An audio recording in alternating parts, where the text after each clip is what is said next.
Hi everyone. तो चलिए आज के सेशन में हम लोग डिस्कस करते हैं 31 जुलाई की करंट अफेयर्स के बारे में।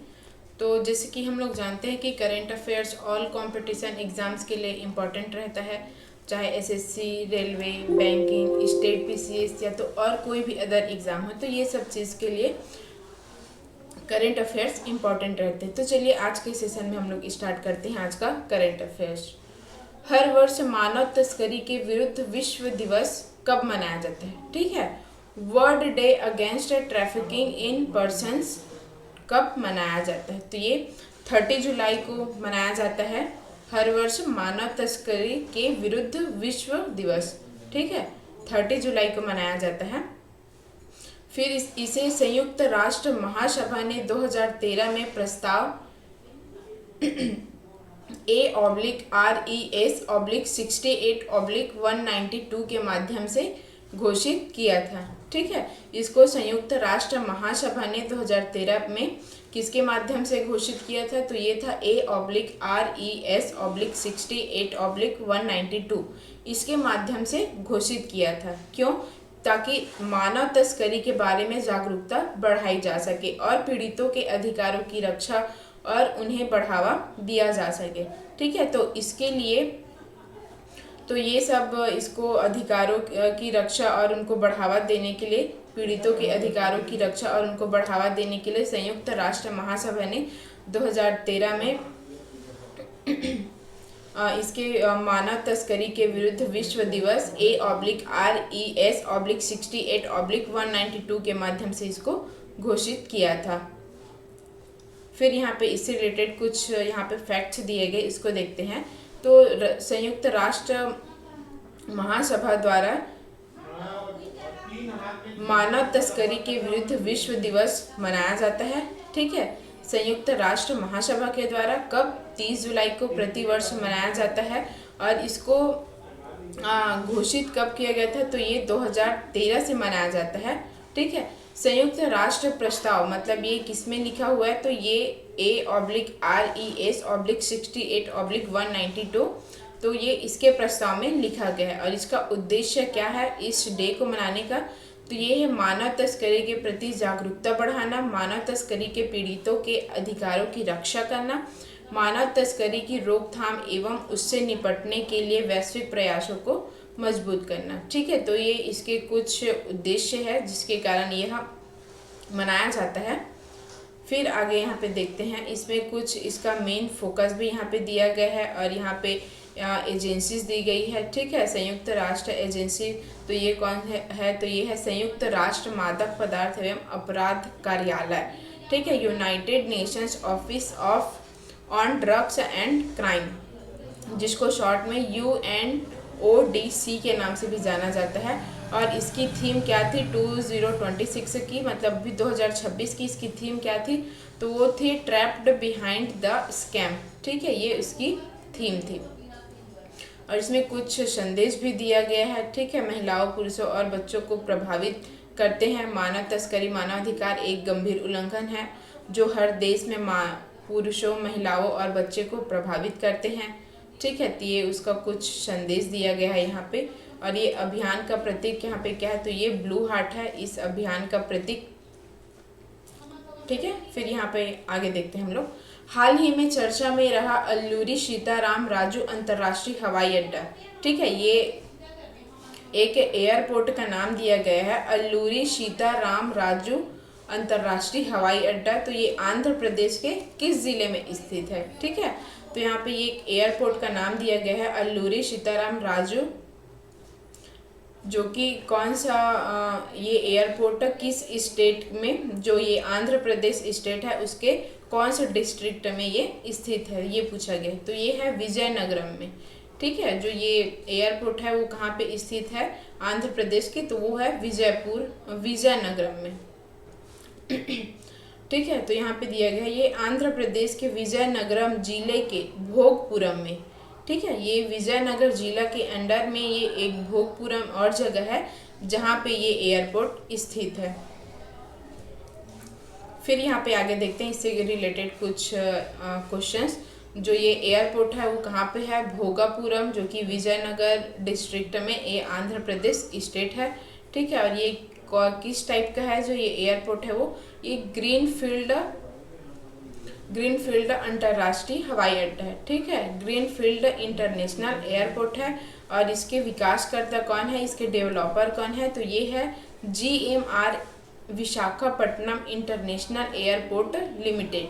ठीक है, इसके डेवलपर कौन है, तो वो है GMR Visakhapatnam international airport limited, जो GMR समूह की एक सहायक कंपनी है। ठीक है, जो GMR ग्रुप है उसकी एक सहायक कंपनी है ये। फिर इसका पर्पस क्या है इस एयरपोर्ट को बनाने का, तो ये है विशाखापट्टनम तथा उत्तरी तटीय आंध्र क्षेत्र को घरेलू और इंटरनेशनल हवाई संपर्क प्रदान करना इसका पर्पस है। ठीक है, फिर इसका नामकरण यहाँ पे क्या हुआ है, तो ये स्वतंत्रता सेनानी अल्लूरी सीताराम राजू के नाम पर है। ठीक है, जो इसका इस एयरपोर्ट का नाम है वो किसके नाम पे है, तो है एक स्वतंत्रता सेनानी है, फ्रीडम फाइटर अल्लूरी सीताराम राजू। ठीक है, तो ये उसके नाम पे ये नाम रखा गया है इस एयरपोर्ट का। फिर सितंबर 2024 में आंध्र प्रदेश मंत्रिमंडल द्वारा इसका नाम परिवर्तित किया गया है। ठीक है, ये स्वतंत्रता सेनानी अल्लूरी सीताराम राजू, ये उसका नाम परिवर्तित किया गया यहाँ पे। और इसका इनॉग्रेशन कब किया गया है, तो ये 1 अगस्त 2026 को इसका इनॉग्रेशन किया जाना है। ठीक है, अभी हुआ नहीं है, 1 अगस्त 2026 को इसका इनॉग्रेशन किया जाएगा, जो कि प्राइम मिनिस्टर नरेंद्र मोदी के द्वारा इसका इनॉग्रेशन किया जाएगा। और जो ये यहाँ पे एयरपोर्ट बनाया गया है, इस प्रोजेक्ट में कितनी लागत आई है लगभग, तो इसमें 4727 करोड़। ठीक है, 4727 करोड़ यहाँ पे लागत आई है, जो कि ये प्रथम चरण में है। ठीक है, ये प्रथम चरण की ये लागत है, और इसमें और आगे चरण की और लागत होगी इसमें। फिर यहाँ पे दिया कि प्रारंभिक यात्री क्षमता, यहाँ पे प्रति वर्ष 60 लाख यात्री, जिसे भविष्य के चरणों में बढ़ाकर 4 करोड़ यात्रियों तक किया जा सकता है। ठीक है, जो इसकी यात्री की जो क्षमता है वो यहाँ पे बताया गया है। और जो ये इसकी लंबाई है वो रनवे की, ठीक है, यहाँ पे 3800 मीटर, जो कि वाइड बॉडी विमानों के संचालन में सक्षम है। और इसका कुछ यहाँ पे महत्व दिया गया है इस हवाई अड्डे का, मतलब एयरपोर्ट का। यह एयरपोर्ट उत्तर आंध्र में पर्यटन, निर्यात, कार्गो परिवहन, निवेश, आर्थिक विकास को बढ़ावा देने में ये महत्वपूर्ण भूमिका निभाएगा। फिर उसके बाद यहाँ पे आगे क्वेश्चन दिए है, BIMCO ICS शिफरर्स वर्कफोर्स रिपोर्ट 2026 के अकॉर्डिंग भारत दुनिया का कितनेवें सबसे बड़ा नाविक आपूर्तिकर्ता बन गया है। ठीक है, तो यहाँ पे एक ये रिपोर्ट है जो कि 2026 में यहाँ पे रेडी किया गया है। तो उसके अकॉर्डिंग भारत दुनिया का कितने सबसे बड़ा नाविक आपूर्तिकर्ता बन गया है, तो ये है सेकंड। ठीक है, सेकंड सबसे बड़ा नाविक आपूर्तिकर्ता बन गया है, मतलब सप्लायर। ठीक है, फिर यहाँ पे आगे देखते हैं, यहाँ पे जो फर्स्ट पोजीशन में है वो कौन सी है, तो वो है फिलीपींस। ठीक है, जो फर्स्ट पोजीशन में है, और सेकंड में है ये इंडिया। आगे देखते हैं यहाँ पे, तो इसमें भारत की रैंक क्या है, इंडिया की रैंक, तो वो second largest suppliers of shippers in the world, ये दुनिया का सबसे दूसरा बड़ा नाविक सप्लायर है। ठीक है, फर्स्ट में फिलीपींस है, और इसमें जो ये नाविक वाली है उसमें वर्ल्ड में, तो इसमें भारत की हिस्सेदारी कितनी है, तो वो है भारत की हिस्सेदारी इसमें 12.2% है। ठीक है, फिर यहाँ पे भारतीय नाविकों की कुल संख्या कितनी है, तो वो है 3,11,936 भारतीय नाविकों की संख्या है, जिसमें से 1,40,718 अधिकारियों की संख्या है। और यहाँ पे रेटिंग्स कितनी है, तो वो है 1,71,218 इसकी रेटिंग्स है। ठीक है, तो यहाँ पे भारत की प्रगति हुई है, तो ये देखते हैं। तो ये 2015 में 5वां सबसे बड़ा आपूर्तिकर्ता था, ठीक है, मतलब 5वां सबसे बड़ा सप्लायर था। फिर उसके बाद 2021 में फिर 5वां सबसे बड़ा सप्लायर बना है। फिर उसके बाद अभी 2026 में ये दूसरा सबसे बड़ा सप्लायर बना है, ठीक है। तो जब 2015 में ये 5 नंबर का सबसे बड़ा सप्लायर बना था, तो उसकी परसेंट वर्ल्ड में, ठीक है, वर्ल्ड में उसकी हिस्सेदारी 5.2% थी, और 2021 में 6% थी, और अभी 2026 में 12.16% है, ठीक है। फिर यहाँ पे कुछ और, यहाँ पे ये रिपोर्ट है, तो ये उसको प्रकाशित करने वाली एक संस्था का नाम दिया गया है, संगठन। तो इसमें कौन कौन सी है, तो ये संगठन है BIMCO, बार्टलिक एंड इंटरनेशनल मारीटाइम काउंसिल, ठीक है। BIMCO का इसका फुल फॉर्म है बार्टलिक एंड इंटरनेशनल मैरीटाइम काउंसिल। और फिर ICS इसका फुल फॉर्म है इंटरनेशनल चैम्बर ऑफ शिपिंग। तो ये कुछ ये रिपोर्ट पब्लिश्ड करने वाले संस्था का नाम है इसमें, तो ये दिया गया है, ठीक है। फिर यहाँ पे इसके कुछ निष्कर्ष दिए गए हैं, और भारत से संबंधित कुछ मंत्रालय यहाँ पे दिए गए हैं, और यहाँ पे इसका इम्पोर्टेंस बताया गया है कि ये भारत का दूसरे स्थान पर दूसरा सबसे बड़ा एक यहाँ पे दूसरा सबसे बड़ा यहाँ पे वैश्विक यहाँ पे दूसरा सबसे बड़ा नाविक आपूर्तिकर्ता है, ठीक है, भारत। फिर यहाँ पे आगे देखते हैं हम, पर्यावरण प्रदर्शन सूचकांक में भारत की रैंक क्या है। तो यहाँ पे देखते हैं कि जो इन्वायरमेंटल परफॉर्मेंस इंडेक्स है उसमें 2026 में उसमें जो भारत की रैंक क्या है, ठीक है। तो भारत की रैंक इसमें 176 है। यहाँ पे भारत की रैंक जो यहाँ पे टोटल 177 देशों ने यहाँ पे पार्टिसिपेट किया था, तो इसमें जो भारत की रैंक है वो 176वां स्थान है। फर्स्ट में है इस्टोनिया, ठीक है, और लास्ट में है लाओस, और इसमें भारत का कुल EPI स्कोर, ठीक है, मतलब इन्वायरमेंटल परफॉर्मेंस इंडेक्स, ठीक है, इन्वायरमेंटल परफॉर्मेंस इंडेक्स यहाँ पे कितनी है, तो है 22.46/100, ठीक है। ये इसकी कुल EPI स्कोर है, और ये यहाँ पे ये रिपोर्ट जारी किए गए हैं। तो ये संस्थान कौन सी है, तो ये है Yale center for environmental law and policy and center for international earth science information network. ये 2 संस्थान हैं जो कि ये रिपोर्ट यहाँ पे जारी किया हुआ है। फिर ये इसका प्रकाशन, ठीक है, ये 2026 पब्लिकेशन से है, और इसमें कुछ मूल्यांकन जो यहाँ पे टोटल मूल्यांकन किए गए थे, ठीक है, तो इसमें टोटल कितने कंट्रीज थी इस मूल्यांकन में, तो वो थी 177। और फिर इसमें कुछ यहाँ पे इसका कुछ EPI का यहाँ पे पर्पस दिया गया है। तो वो क्या है कि ये तुलनीय वैश्विक संकेतों के आधार पर देशों के पर्यावरणीय प्रदर्शन तथा सतत विकास लक्ष्यों दिशा में उसकी प्रगति का मूल्यांकन करना, ठीक है। ये EPI का एक पर्पस है।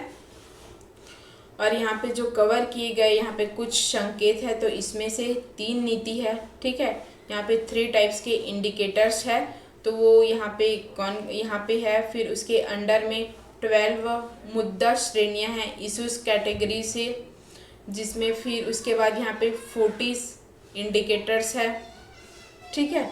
यहाँ पे बताया गया है इंडिकेटर्स के बारे में। फिर यहाँ पे हम लोग आगे देखते हैं, हाल ही में चर्चा में रहा कोल डैम जल विद्युत परियोजना किस नदी पे स्थित है, ठीक है। तो हाल ही में अभी चर्चा में रहा है कि जो कोल डैम जल विद्युत परियोजना है वह कौन सी नदी पे बनाया गया है, ठीक है। तो यह सतलुज नदी पर इसको बनाया गया है, कोल डैम जल विद्युत परियोजना, जो कि हिमाचल प्रदेश के बिलासपुर और मंडी जिले में सतलज नदी पर स्थित है, ठीक है।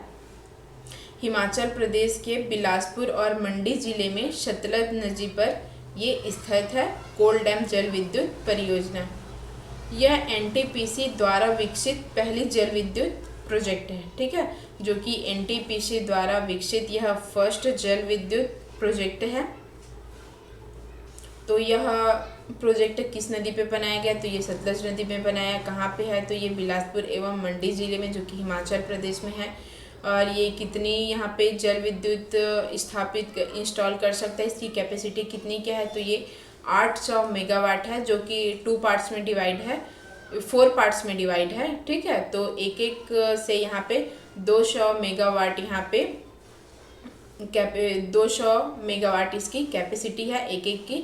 और जो इसके विकास करता है, डेवलपर है, तो वो कौन है? तो वो है एनटीपीसी लिमिटेड, ठीक है। और इसका प्रारंभ कब हुआ है, इसका संचालन कब हुआ है? तो वो हुआ है 2015 को। और ये जो ये प्रोजेक्ट है तो वो किस टाइप के है?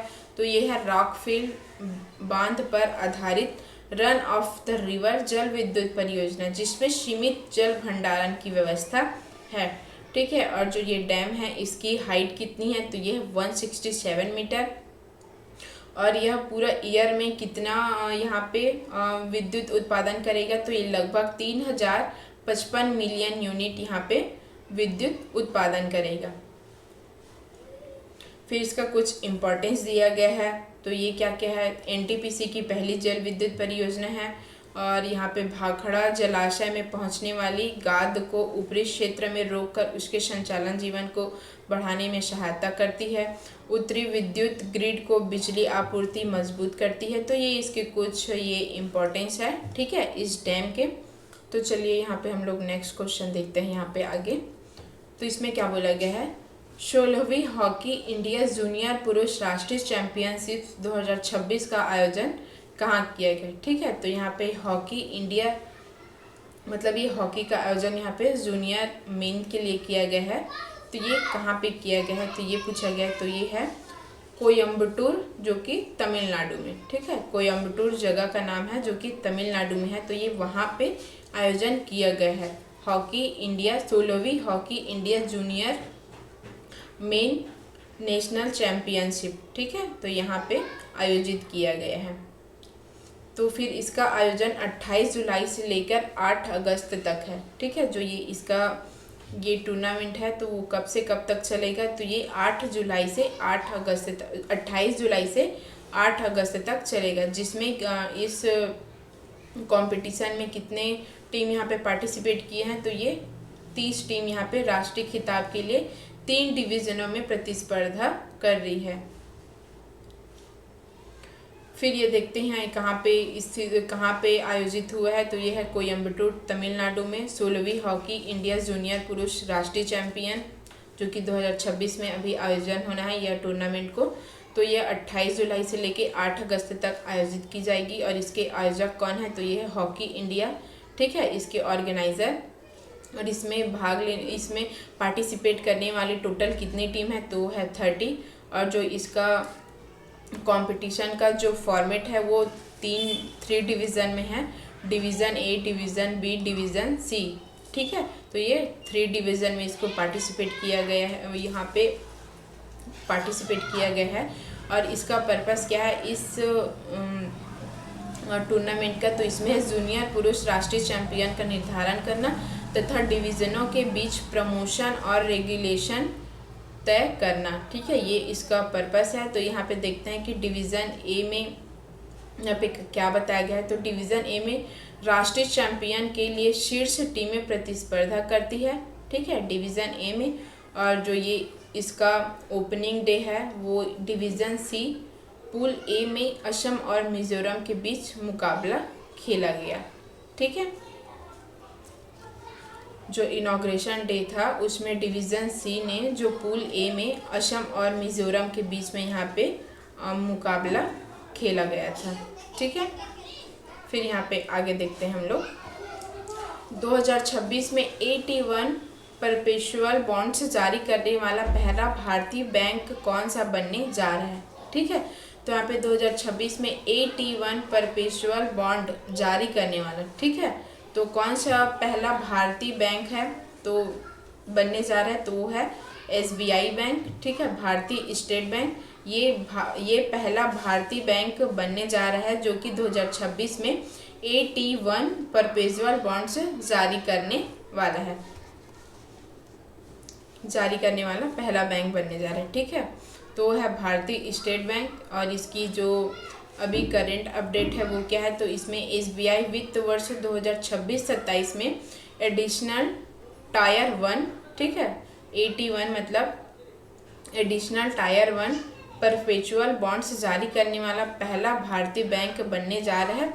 बैंक ने वित्त वर्ष के अपने पहले AT1 बॉन्ड निर्गम के माध्यम से लगभग 4,691 करोड़ जुटाए हैं। ठीक है, तो इन्होंने जो बैंक के वित्त वर्ष ये पहले AT1 बॉन्ड निर्गम के माध्यम से लगभग 4,691 करोड़ जुटाए है SBI ने। और फिर ये इसकी यहाँ पे जुटाई गई राशि कितनी है, तो वो है 4,691 करोड़। और इसकी कूपन रेट क्या है, यहाँ पे कूपन रेट रहता है, तो इसकी कूपन रेट क्या है, तो वो है 7.75%। और जो ये बॉन्ड है ये किस टाइप का है, तो ये है बेशल थर्ड अनुपालक। ठीक है, बेशल थर्ड अनुपालक AT1 परपेचुअल बॉन्ड, ये है इसका बॉन्ड का टाइप। और जो इसका ये रेगुलेटर है, नियामक है, तो वह कौन है, तो यह भारतीय रिजर्व बैंक के बेशल थर्ड कैपिटल फ्रेमवर्क के तहत जारी किया जाता है। ठीक है, जो ये इसका फिर इसका क्या बोलते हैं पर्पस यहाँ पे क्या है, तो बैंक की एडिशनल टायर 1 कैपिटल को मजबूत करना, कैपिटल एडिक्वेंसी रेशियो में सुधार करना, भविष्य में ऋण वितरण और व्यावसायिक विस्तार को यहाँ पे समर्थन देना। तो ये इसका कुछ यहाँ पे पर्पस है। ठीक है, फिर यहाँ पे AT1 के बॉन्ड्स के बारे में यहाँ पे कुछ ये बताया गया है, तो इसको आप लोग यहाँ पे देख सकते हैं। ठीक है, फिर यहाँ पे नेक्स्ट देखते हैं हम लोग, आत्मनिर्भर पंचायत कार्यक्रम और समर्थन पंचायत पोर्टल किस मंत्रालय द्वारा लॉन्च किया गया है। ठीक है, तो ये यहाँ पे एक आत्मनिर्भर पंचायत कार्यक्रम बोला है, और जो समर्थन पंचायत पोर्टल है वो किस मंत्रालय द्वारा यहाँ पे लॉन्च किया गया है, तो वो है मिनिस्ट्री ऑफ पंचायती राज। ठीक है, पंचायती राज मंत्रालय द्वारा इसको लॉन्च किया गया है, आत्मनिर्भर पंचायत कार्यक्रम और समर्थन पंचायत पोर्टल को। फिर इससे रिलेटेड कुछ यहाँ पे फैक्ट्स दिए गए हैं, तो ये देखते हैं। तो इसको किसके द्वारा यहाँ पे लॉन्च किया गया है, ये आत्मनिर्भर पंचायत कार्यक्रम और समर्थन पंचायत पोर्टल है उसको, तो इसको किया गया है पंचायती राज मंत्रालय द्वारा, मिनिस्ट्री ऑफ पंचायती राज के द्वारा। और इसको किसने लॉन्च किया, तो वो किए हैं यूनियन मिनिस्टर राजीव रंजन सिंह। ठीक है, इसको लल्लन सिंह के नाम से भी जाना जाता है। और इसको कब लॉन्च किया गया है, तो वो है 27 जुलाई 2026 को। और इसको कौन से स्थान पे लॉन्च किया गया, तो ये है नई दिल्ली में। और जो आत्मनिर्भर पंचायत कार्यक्रम है ठीक है, तो ये उसका उद्देश्य क्या है, तो यहाँ पे पंचायतों को स्थानीय परिसंपत्तियों की पहचान करने तथा उन्हें आय सृजन करने वाली परियोजनाओं में बदलने में सहायता देकर वित्तीय रूप से आत्मनिर्भर बनाना इसका पर्पस है। फिर यहाँ पे कुछ मेन फोकस भी है, जो कि पंचायती राज संस्थाओं की स्वयं के स्रोत से होने वाली आय को सुदृढ़ बनाना इसका मेन फोकस है। ठीक है, फिर यहाँ पे ये समर्थन पंचायत पोर्टल के बारे में दिया गया है। तो जो समर्थन पंचायत पोर्टल है वह एक डिजिटल प्लेटफॉर्म है, जिसके माध्यम से पंचायतों के कर एवं मतलब टैक्स एवं नॉन टैक्स राजस्व का ऑनलाइन कलेक्शन और निगरानी की जाती है। ठीक है, जो क्या है समर्थन पंचायत पोर्टल, तो ये एक डिजिटल प्लेटफॉर्म है जिसके माध्यम से पंचायत के टैक्स और नॉन टैक्स है उसको ऑनलाइन और निगरानी की जाती है, ऑनलाइन संग्रह और निगरानी की जाती है। ठीक है, तो ये इसके बारे में और यहाँ पे कुछ जानकारी दी गई है, जिसको आप लोग यहाँ पे पढ़ लीजिएगा। जो कि यहाँ पे जितना इम्पोर्टेंट है उसको मैं यहाँ पे कराते जा रही हूँ, और जो यहाँ पे छोड़ रही हूँ उसको थोड़ा बहुत आप लोग यहाँ पे देख लीजिएगा। या फिर यहाँ पे नेक्स्ट क्वेश्चन दिया है, 6वें लेफ्टिनेंट गवर्नर हॉर्स पोलो कप 2026 का खिताब किस टीम ने जीता है। ठीक है, तो यहाँ पे एक गेम है जो कि लेफ्टिनेंट गवर्नर हॉर्स पोलो कप है, जो कि 2026 में आयोजित किया है। तो इसका खिताब किस टीम ने जीता है, तो वो है लद्दाख स्काउट्स रेजिमेंटल सेंटर। ठीक है, लद्दाख स्काउट्स रेजिमेंटल सेंटर, इन्होंने ये खिताब जीता है। विनर कौन है, तो ये है लद्दाख स्काउट्स रेजिमेंटल सेंटर। इसके फिर ये उप विजेता कौन है, तो ये है पशुपालन विभाग लेह। और यह जो फाइनल जो यहाँ पे हेल्ड था, फाइनल हेल्ड तो वो कब था हुआ था, तो 27 जुलाई 2026 को। कौन से स्थान पर, तो वो था गोशन इंटरनेशनल पोलो स्टेडियम, द्रास, कारगिल जिला, लद्दाख में। ठीक है, और इसका स्कोर क्या था, तो ये 2-0 था। ठीक है, लद्दाख स्काउट्स रेजिमेंटल सेंटर ने जो पशुपालन विभाग ले है उसको 2-0 से हराकर यहाँ पे ये खिताब जीता है, 6वां लेफ्टिनेंट गवर्नर हॉर्स पोलो कप। ठीक है, तो ये यहाँ पे खिताब जीता है। फिर ये इसकी कुछ यहाँ पे विशेषता दी गई है, तो यहाँ पे लद्दाख के विभिन्न क्षेत्रों से 18 पुरुष टीमों और 3 महिला टीम ने यहाँ पे भाग लिया था, पार्टिसिपेट किया था। और इसके जो चीफ गेस्ट थे ये वहाँ के उपराज्यपाल कविंदर गुप्ता। ठीक है, कविंदर गुप्ता थे, जो कि समापन समारोह में मुख्य अतिथि के रूप में यहाँ पे उपस्थित रहे थे। और जो इसका प्राइज मनी था वो क्या क्या था, तो जो विनर थे उसको 1 लाख रुपए मिला है। ठीक है, और जो इसके रनर अप थे, उप विजेता, उसको 50,000 मिला है।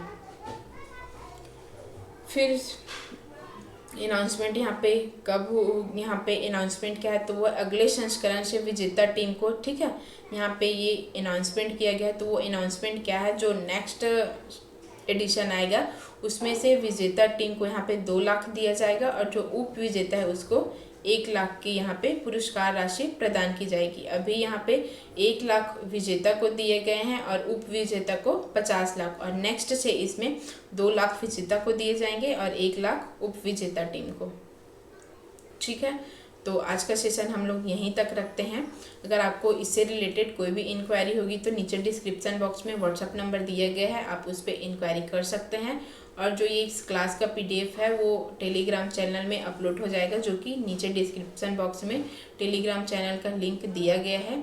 ठीक है, तो थैंक यू सो मच, मिलते हैं नेक्स्ट सेशन में।